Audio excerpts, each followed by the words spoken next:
So, Ron Siegel Radio, where your home and investment dreams meet expert advice. Today, we're thrilled to have Jay Conner with us, real estate mogul who turned the crisis of 2009 into a lucrative opportunity by mastering the art of raising private money. Jay has automated his business to work less than 10 hours a week. That's what it says here, all while maintaining a seven-figure income, whether you're a seasoned investor or just starting out. Jay's insights will empower you to skip the banks and finance your deals creatively and profitably. Welcome, Jay Conner. Ron, thank you so much for having me on. And the first thing I got to do is give you a compliment. And here it is. Greg Gutfield stole your radio voice. I wish I could steal his paycheck. Don't you? I mean, hey, I watch Greg every night, and I'm going at my lands. I'm here on Ron Siegel Radio, and I'm listening to Greg Gutfield. So anyway, you sound fantastic. Thanks, buddy. I appreciate that. So we got to get into this and understand 10 hours a week. Yeah. Well, people ask me all the time, they say, Jay, what do you do? I mean, you know, you've got a fantastic team. You've got your business automated. My wife, Carol Joy, and I, of 37 years of marriage, we live here in Eastern North Carolina in a really, really teeny tiny area. Only 40,000 people is our target market. We do 2 to 3 house deals a month. Average profits are 82,000. I don't say that to brag at all. I say that to make a point, and that is you can make significant income in a small market. Why compete in those big markets? But back to the 10 hours a week. You know, we started full-time investing in single-family houses conventionally using banks all the way back in 2003. And I started out, Ron, I was running around with my hair on fire. That's actually back when I had more hair. I was going to say, I don't even have any hair, so I can't do this. Hey, Ron, grass does not grow on a busy street, for goodness sakes. Okay. But anyway, I was running around crazy, working 60, 70 hours a week. And it was 8:45 at night one night. Carol Joy and I were at Lowe's Home Improvement, and we were buying knickknacks and blinds to stage one of our houses we had done. And I looked at Carol Joy and I said, what in the world are we doing at Lowe's Home Improvement on a Saturday night at 8:45 when we got into this business for the wealth and the freedom? Where's the freedom? Ron, I remember walking into our kitchen one night at 10 o'clock, and I saw Carol Joy, my wife, sitting at the kitchen table crying with bills stacked high, paying bills. I said, babe, what's wrong? She said, I can't handle this anymore. She said, what do you mean? She says, I just can't do this. It's too much. And, you know, I woke up that night, Ron, and that was about a year after I'd been in the business. I said, you know, you can be making over $1 million a year, but if you're not enjoying the journey, it's not worth it. So I set out on a mission to automate my business. What's the definition of automation? I'm a 3D guy now. Dictate, delegate, and disappear, and let other people do what they do best. So I set out on a mission for a year to automate this business, get my team in place, get my software in place, get my CRMs in place, my customer retention management.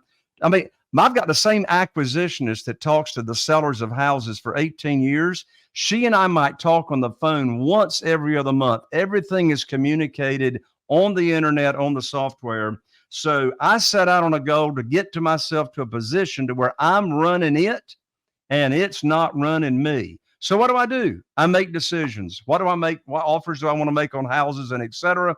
Get out of the way, let other people do what they do best. And you know what I found out? The more I get out of the way, the more money I make.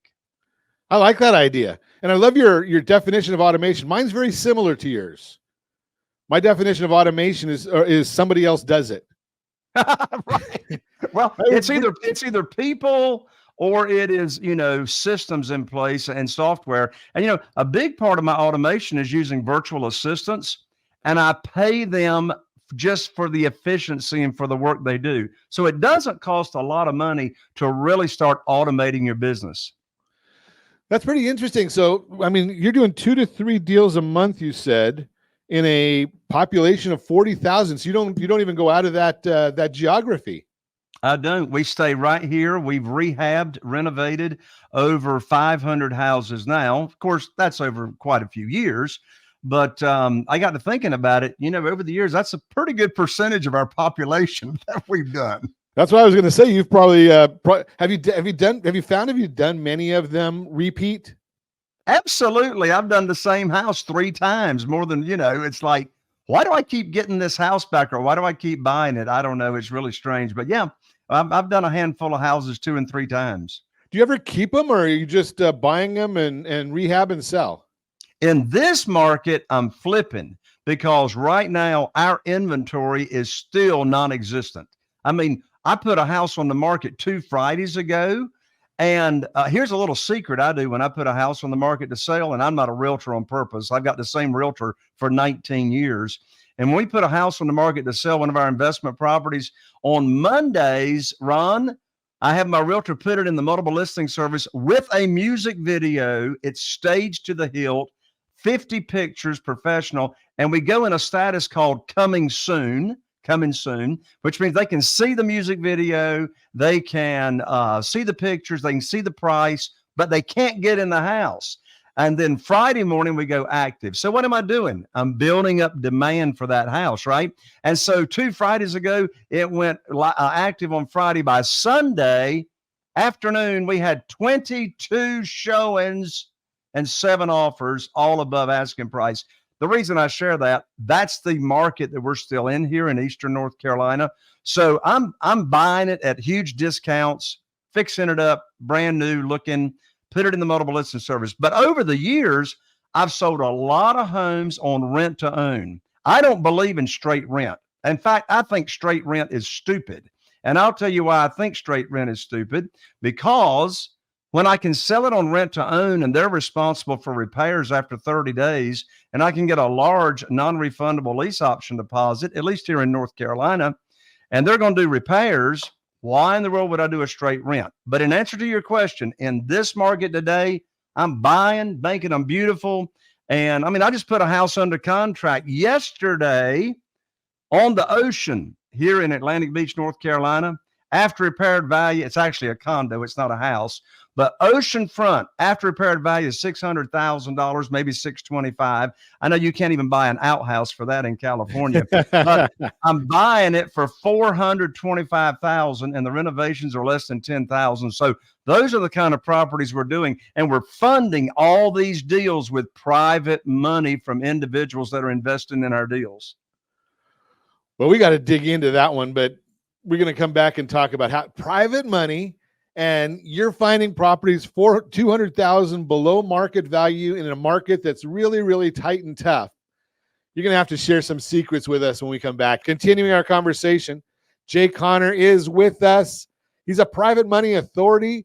He's helping out his local economy a lot there in Eastern North Carolina because he's buying and selling houses. So, boy, think about all of the economic value that he's bringing to his economy, not only to him and his family. So think about that concept and the people that he's employing. So it kind of throws all of that in there. So Jay, before the break, you were going over rent to own and flipping, and then you really hit me between the eyes. Okay, you're looking at buying a house on the water, $400,000. You're paying for it. After the rehab value is $600,000 to $625,000. Now, be aware that you're in a market, obviously, that's far different than where we are, because I think the I don't know, 400,000 here in Newport Beach, that I don't think that's going to even get you the garage. You might get a sidewalk or something like that. That's for sure. But you even made a comment, one further comment that you made, that you're in a tight market. So how do you go about finding those properties that are that far below market value? You know, it just amazes me. And, years ago when I started in this business, I tried to figure out why in the world do people do what they do? Or why do people not do what they do not do? Like, so this particular property that I'm buying for $425,000, it's worth $600,000, $625,000. Renovation less than $10,000. Beautiful ocean views, my lands. So let me tell you about this property. The lead came from a Google paid lead, not Google pay-per-click, but I have 4 different services that I hire that they do all the Google advertising. And then here in this local market, I own this market with those 4 different services. So this was a Google search. Well, this property is an inheritance. So here's a double motivation. Why do people sell at stupid cheap prices? Because they're motivated to sell quickly. That's why, right? One of the reasons. So this property that we're talking about is inherited. So there's number one motivation. They have no interest in the property. They don't live in the state. They inherited the property from their parents. Both of their parents are deceased. What's the other motivation? It's in foreclosure and it's going to sale at the courthouse steps in 2 weeks from right now. Yikes. 2 weeks from right now. So if it goes to sell on the foreclosure steps, they ain't getting no money unless it's an overage and nobody ever claims that money from the courthouse. So inherited and it's in foreclosure. So here's what's interesting. You see, the access to private money to close quickly is part of the secret sauce. I get so many of my offers accepted that my competition doesn't because I'm able to close in 7 days or less. You know, if I'm borrowing money from a commercial lender for my investment properties, and there's no way they can move that fast. And in this world, I don't have to get an appraisal. There's no credit score, that plays into it. So my offer was close in 7 days. He was asking $350,000. I just about had a conniption fit when I saw that. And so we go and look at the property with my realtor, with my project manager. They report back. Well, after he said he wanted $350,000, somebody else supposedly, I don't know if it's true or not, offered him $400,000. He says, well, you got to pay me more than $400 if I'm going to sell it to you. So he offered $425. We immediately went under contract, offered a purchase using DocuSign, and locked it up. Time kills deals. You got to go under contract like right now, right? Sure. You can't move in slow motion and make money. So we went under contract.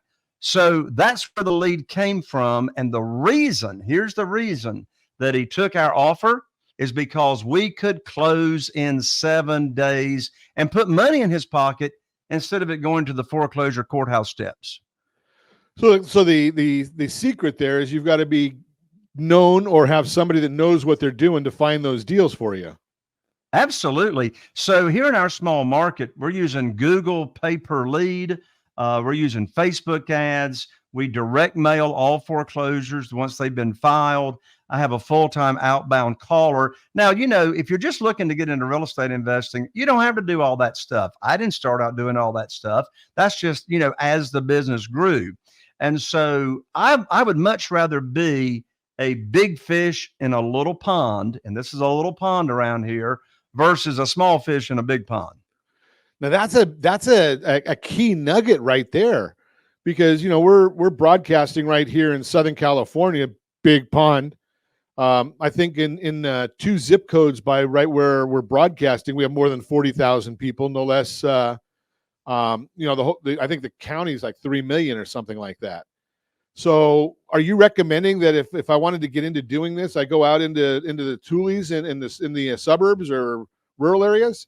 Absolutely. There's a big argument and case to be made. Go out in the suburbs and the outlying areas, the smaller communities, etc., and dominate that market. Dominate the market. Drive a little, make a lot. That's it. That's it.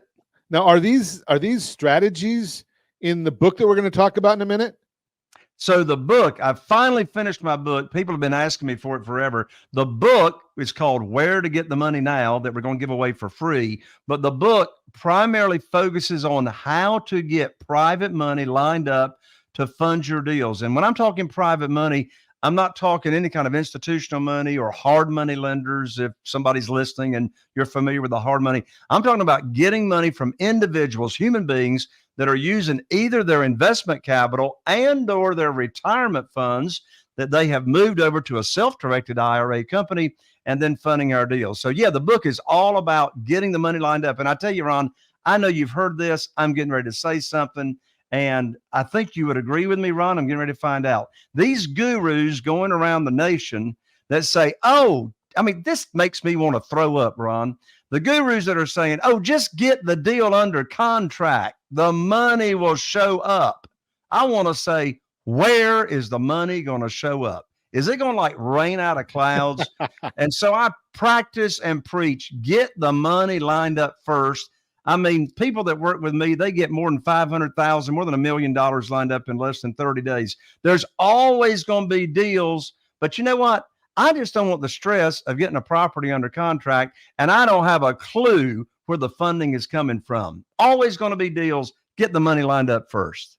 That's fascinating because I agree with you 100%. I mean, it would just drive me nuts if I've come up with a good deal. If I came up with a deal that's a $425,000 property, knowing that I could put $10,000 into it, sell it for $6.25, and then I couldn't fund it, I'd probably want to go and have 3 martinis for lunch instead of 2. I mean, that would just drive you nuts because you're sitting there staring at opportunity and you can't accept it. So the book is going to tell us where to go and find that money. Absolutely. And how to get it very, very quickly. And here's what the book is all about and what I practice. You know what's interesting? Ron, right now, I've got 47 private lenders, individuals that are funding our deals, loaning us money on our deals. And by the way, if you're listening, you don't need 47 private lenders. You need 1 or 2. But you know what? I've never asked anybody for money.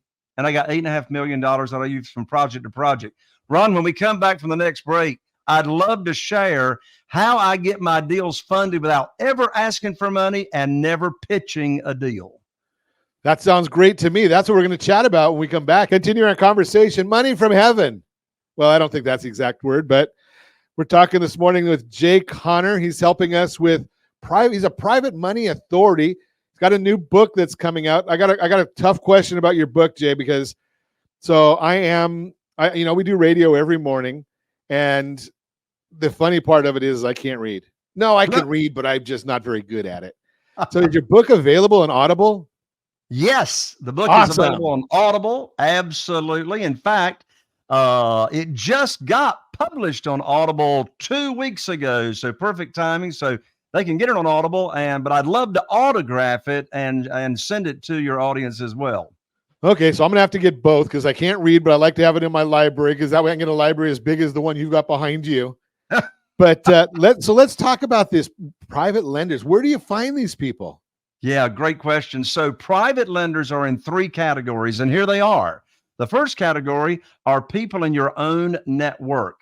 You go to church with them, you go to the Rotary Club, you play golf with them, they're in your cell phone, they're on your social media. So your own network, of course, there's a direct correlation between your network and your net worth. So first of all, who do you know, right?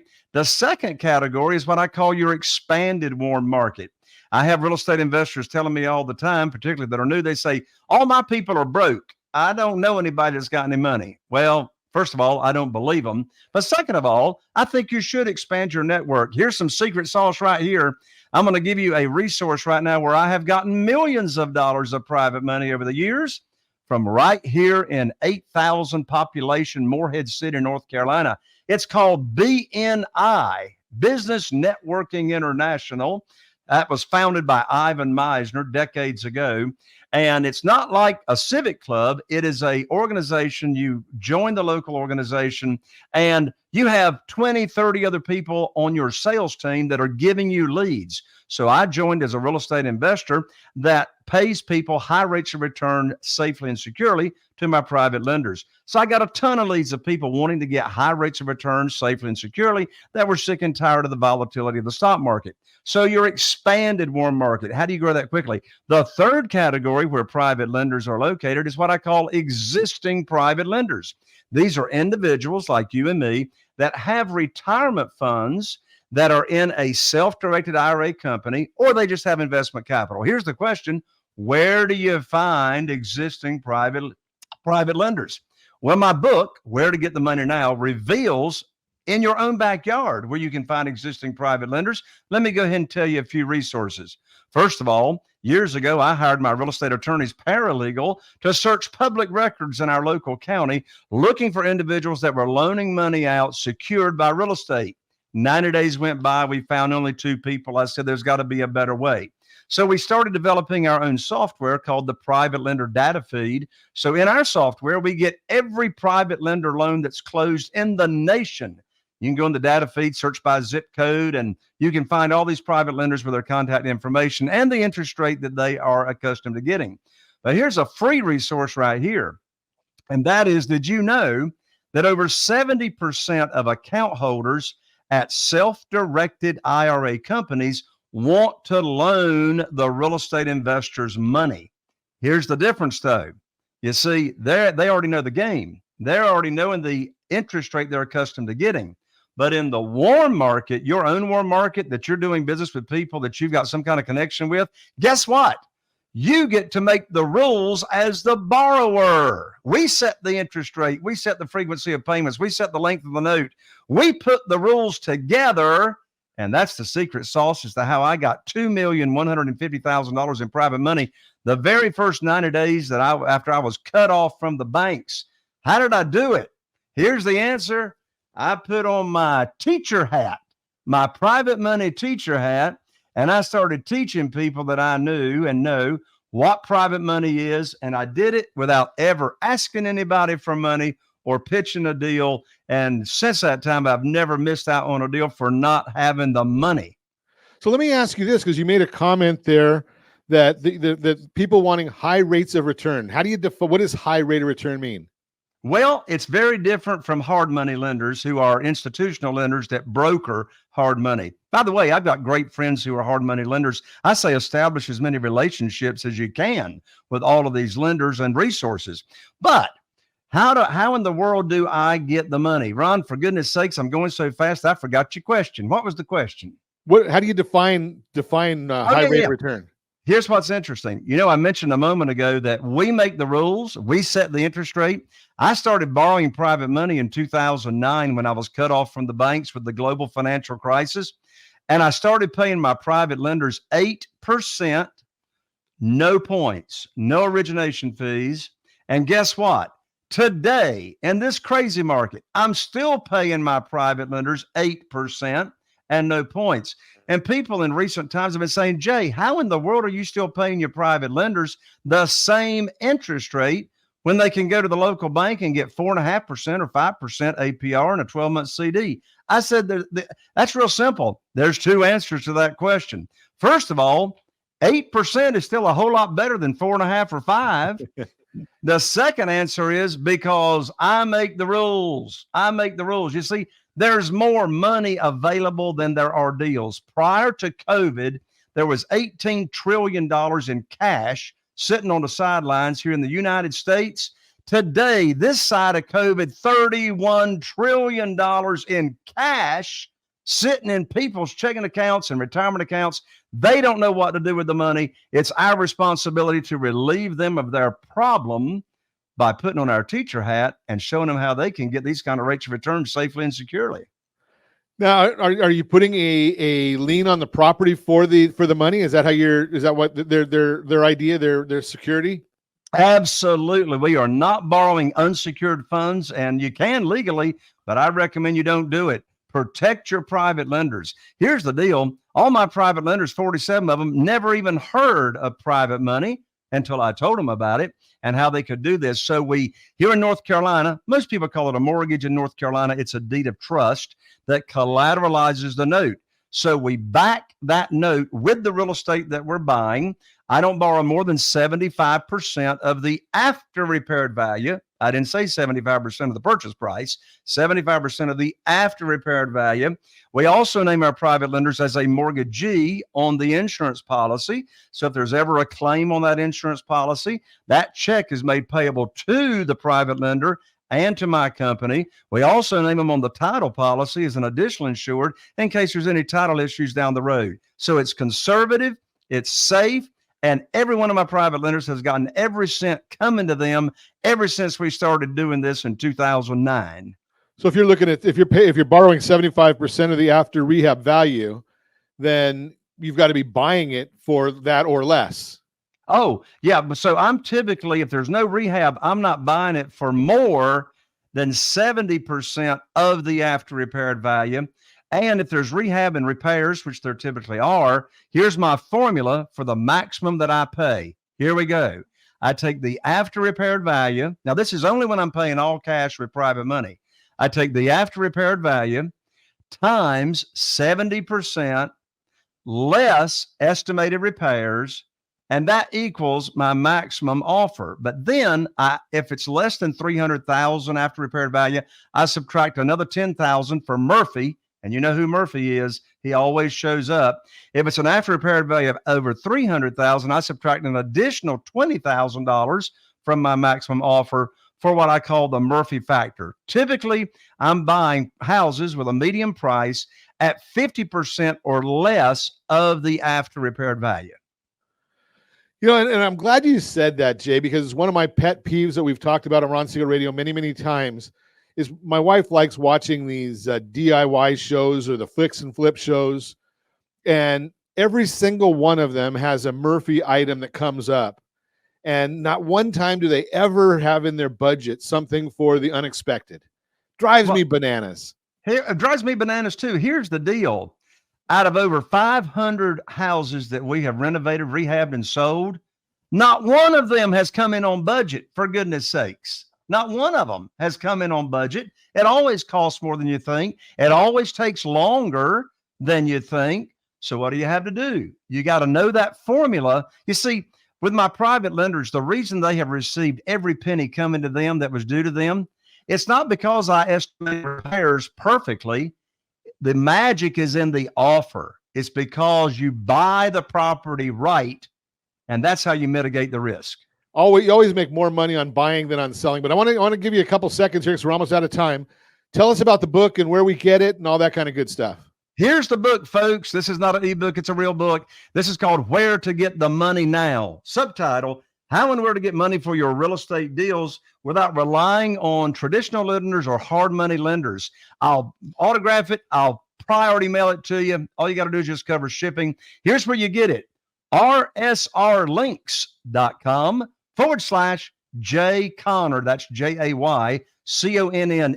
I'm an ER, not an OR. rsrlinks.com/Jay Conner. I really appreciate it. And I think anybody that wants to try and figure out how to get ahead in life, real estate is the way to do it. You've probably not wanted to get involved or not thought you could get involved because you didn't know how to finance it. Well, our teacher's in the house. All you got to do is listen and learn. And, you know, here's another key to it. I'm going to bet that if you go and read Jay's book, go to rsrlinks.com/Jay Conner, read the book, and you might avoid some mistakes and pitfalls too. Because if you think education is expensive, try not getting educated. Just throw that out there. And as always, Jay, I really appreciate you coming on this morning. We're going to have all of the your program in the archives. We're going to share this a lot because I love the idea of helping people get ahead in life.